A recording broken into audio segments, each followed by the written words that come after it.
Hello, welcome to Jason the Old Millennial. My name is Jason, speaking to you here in my basement in the great state of Kansas. And this video, I am going to go through some TV shows that I've watched in this last year that I haven't talked about on the channel yet that I kind of wanted to cover, along with all the movies also I'm trying to cover from the past year, trying to catch up with everything up to this point anyway. So that's what we're going to see here on Jason the Old Millennial.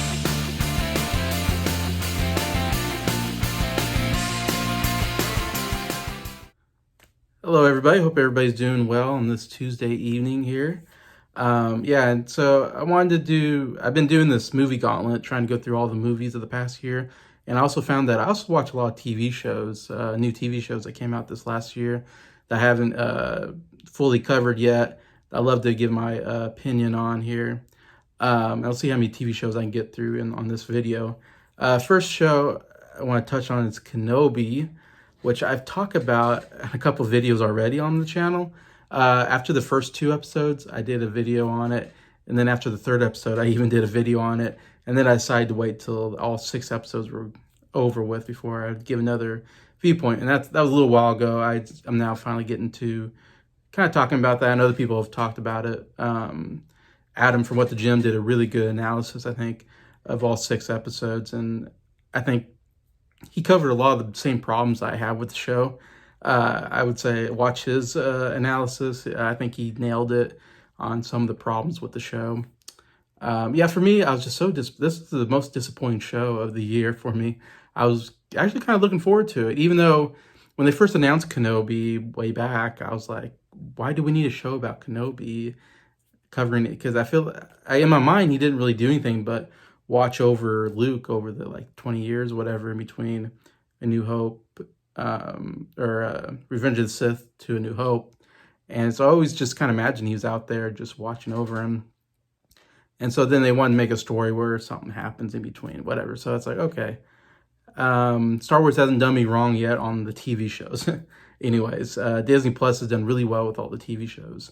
So I was like, okay, I'm willing to see what they want to do with Kenobi. And you got Ewan McGregor back, which I never thought I'd see Ewan McGregor back as Obi-Wan. So that was really cool to see him come back.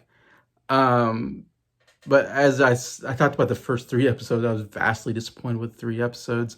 And at the end, it got a little bit better. I think my main criticism was just it was kind of boring and there wasn't enough action. And you have Kenobi and he's barely using his lightsaber. He does finally use his lightsaber, I would say, in the last 2 episodes. And of course, we get this big, spoilers for Kenobi, we get this big fight between Kenobi and Darth Vader, which was okay. It was a decent fight. I was happy to see something happen, between the two. And he finally kind of started doing some cool stuff. But to me, it was like, the whole reason I want to watch Kenobi is see Kenobi do really cool stuff with lightsabers and the Force. And we didn't get that much. And we also have these other bad guys, what they were called, now I'm forgetting, but the other bad kind of Sith people underneath Darth Vader, none of them get into a fight.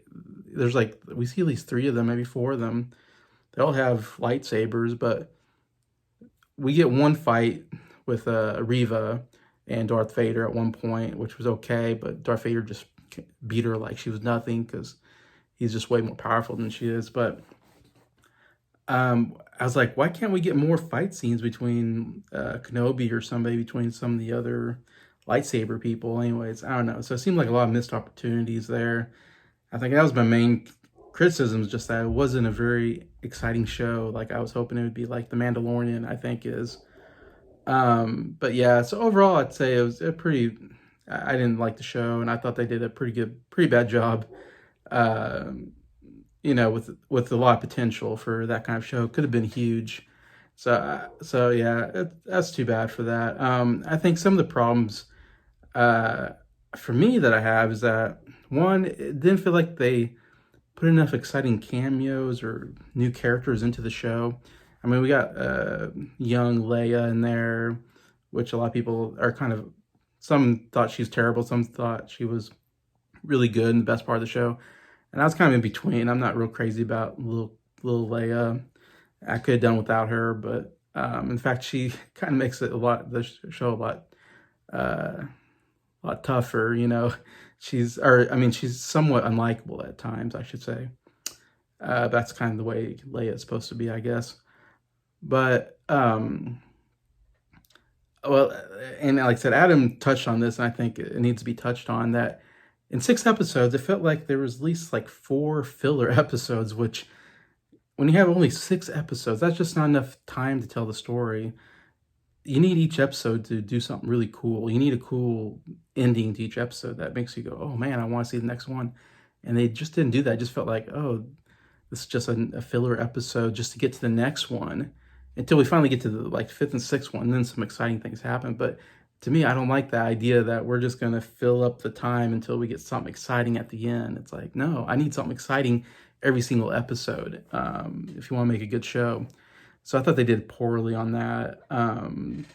Not making each show very exciting by adding something really cool and new to it. You know, they kind of tried to in the first one, where it's the first or second one, where they say, "Oh, Darth Vader's still alive," and we see a glimpse of Darth Vader or something like that.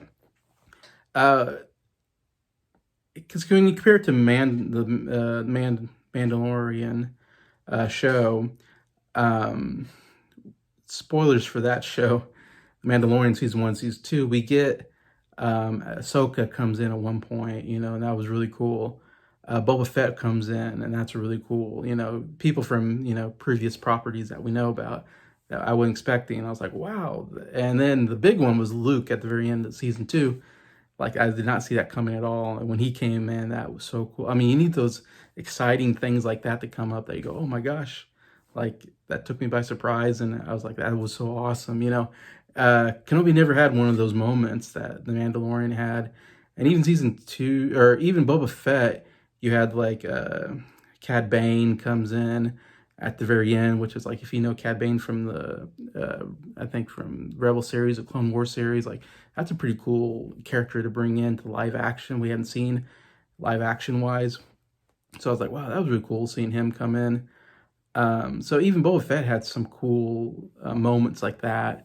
And of course, Baby Yoda comes back, and Luke comes back, and the Mandalorian comes back, and Boba Fett. So all those were really cool. So it's like, you need that. You need those exciting, you know, characters to come in and really make you excited for the next episode and really take your breath away. And Kenobi just didn't really have that. They did bring in Qui-Gon Jinn, but just for 5 seconds. The very last episode, for the last 5 seconds of the show, Qui-Gon Jinn finally shows up, Liam Neeson, and I was like, oh, I was like, that's cool, I guess. But I was like, I wanted him earlier, I guess. If they would have had him come in at the very end of one of the other episodes, I would have been like, oh my gosh, Qui-Gon Jinn, Liam Neeson, like, because they really hit that pretty well that he came back. Also, the Emperor, they bring him in a very last episode, which again was kind of cool because they're like, oh wow, Ian McDormand came back with the makeup and everything to play Emperor Palpatine, and again another segment that lasted a minute, you know, but it happened at the very end, so it wasn't that cool because like the show was over basically. We're seeing the after, just the very end of it, and so that was like, that would have been a cool thing to bring the Emperor in, I guess. But we've seen him so many times, I don't know, unless he does something cool, I don't know how great that is, but yeah, so it lacked that kind of excitingness that I really wanted in a Kenobi show. And Adam said, I think I said this before, like Adam said on his channel with the gym, and I totally agree. The very beginning, Leia gets kidnapped, and Kenobi goes and rescues her.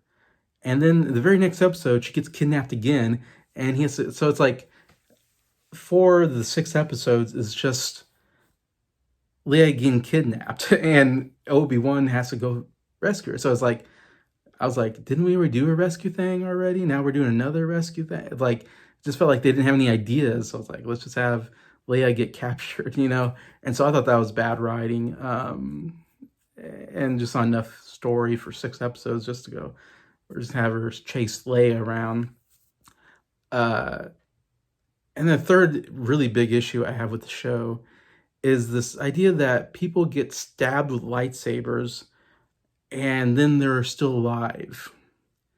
They come back in another episode, and I'm like, wait a minute, I thought you were dead. You just got stabbed by a lightsaber in the chest.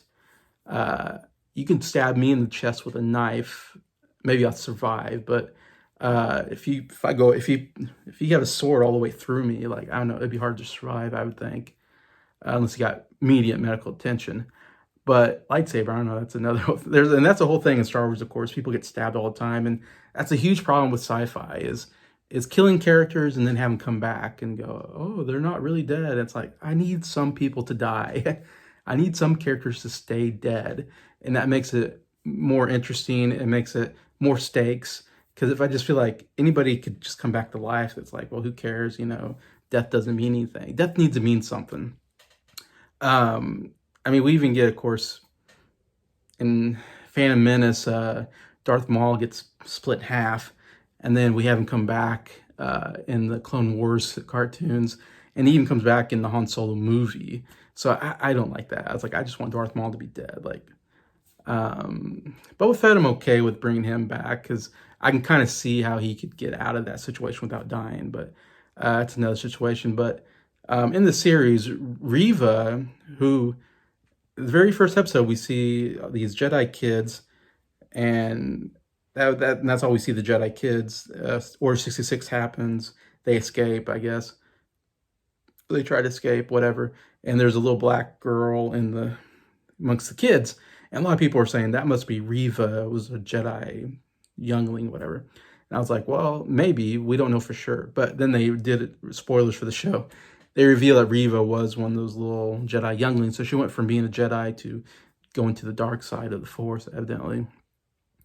And so all that came. And then her whole storyline was, I don't know, it's kind of stupid the way she tried to get revenge by being evil. I'm going to get revenge on Darth Vader for trying to kill me as a kid by becoming evil and killing innocent people. I don't know. It didn't make any sense. But so we find out that Reva was stabbed as a kid by Anakin Skywalker. She got stabbed by a lightsaber as a kid and evidently survived, which, like, how does that happen? She becomes a, whatever they call them, I'm forgetting, but she becomes an evil Sith person. And then she fights Darth Vader, loses. Darth Vader stabs her for a second time in her life, and she's just fine. I mean, she's in the next episode like nothing ever happened. I'm like, shouldn't getting stabbed eventually kill somebody? Does anybody get killed by a lightsaber? Is that possible? Also, Reva stabs another Sith guy. I forget the names, but kind of the head of the inspectors or whatever. And she stabs him with a lightsaber, and then he comes back in episode 5 or something like that, just fine, I'm like, what's the deal? I've seen 3 different people get stabbed by lightsabers and are just fine. They just come back like nothing's wrong. I don't know. Like, that bothers me. I think you get stabbed by a lightsaber, someone should die eventually from a lightsaber. That's just my opinion. I don't like that whole thing. Anyway, so that was some of my big problems with Kenobi, and overall was not a big fan of the show, and I don't think they should do any more seasons. I think that should probably be it. Just let that go to bed. Just do the Mandalorian. Just go back to doing the Mandalorian, I think, is all they should concentrate on. So anyways, that's some of my final thoughts on Kenobi anyways. So I took up most of my video here, but I'll see what else I can get to. I'll touch on this Netflix show called The Pentavarate. It's a weird name. It's created by Mike Myers. Mike Myers hasn't done anything in many, many years. I mean, he just kind of disappeared from the face of the earth. And he came back to do I think it's only like 6 episodes, maybe. It's not a very long show. The Pentavarate show idea that he created. And the whole idea is that there are 5 people that kind of like 5, smart genius minds that called the Pentavarate, that have like a secret lair, and they do like secret things, and they solve things like global warming, and they do all these, all the stuff good for humanity, I guess, and they kind of control the world in a sense. Anyways, and so one of them dies, and so they're getting a new member, And then also, and Mike Myers plays like, I want to say at least 4 of the 5 Pentavarate people he plays. Of course, as you know, Mike Myers loves to play multiple characters. So he plays a bunch of different characters from different countries, from like England, from America, from Russia. There's a Russian guy. Anyway, so he plays all these characters. Sorry. He also plays a Canadian reporter who like comes across a tavern as like, you know, trying to find out who the Pentavarate are and trying to uncover the secret organization. Anyways, that's kind of how the show goes. And anyways, but it's of course a comedy. Breaks the fourth wall. It does all kinds of crazy stuff. They do, yeah, they do all kinds of crazy, inventive stuff with the medium. And it's on Netflix, so they can curse, they can show nudity. They do all kinds of crazy stuff on there. Overall, it was not a very good show, I would say, and I haven't heard anybody else say it was good. But I had to check it out because I was a big fan of Mike Myers back in the 90s with Wayne's World, of course, Saturday Night Live, Wayne's World, Austin Powers series. He can be very, very funny. Unfortunately, he just went off after Austin Powers and like Shrek series, somewhere there in the 2000s. He just started doing really terrible movies, starting with The Cat in the Hat. And then he kind of disappeared, and he came back to do a kind of a comeback with The Love Guru, and that was really horrible. That kind of ruined his comeback, I think. And then this is, I don't know if this is another comeback. I don't know what you want to call this, but this him, again, he disappeared for a long time. To come back with this, still not very good. I don't know. Mike Myers just, somehow he lost it somewhere in there after Austin Powers. He just lost his ability to be funny or something. Because this show has a couple of laughs here and there, but for the most part, and his different characters aren't that funny in it. I don't think I don't know, he just definitely looks older, and he's a little heavier than he used to be. And he's just not as funny as he used to be. I don't know, it's just one of those things, he kind of lost it. And it's just a weird show overall. He does a lot of strange things in it. And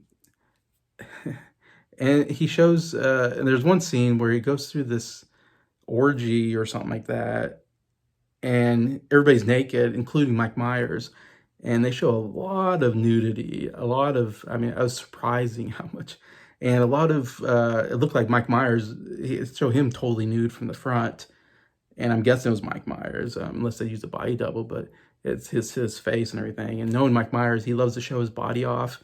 If you watch Austin Powers and stuff like that, he's known to not be too bashful in showing his body for comedic reasons.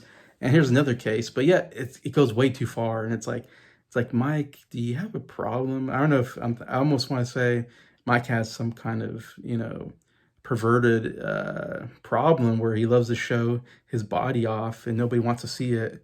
And he wants to show, I mean, because he's totally nude in the show. And it's like he has some kind of obsession with showing people his nude body. And it's like, I don't know, there's something really weird about Mike Myers. I'm starting to think he has a really weird fetish or something, problem that, I don't know, that makes me not enjoy him as much after watching this show. But yeah, so I would say do not watch The Pentavarate. I would say that was another misfire for Mike Myers, unfortunately.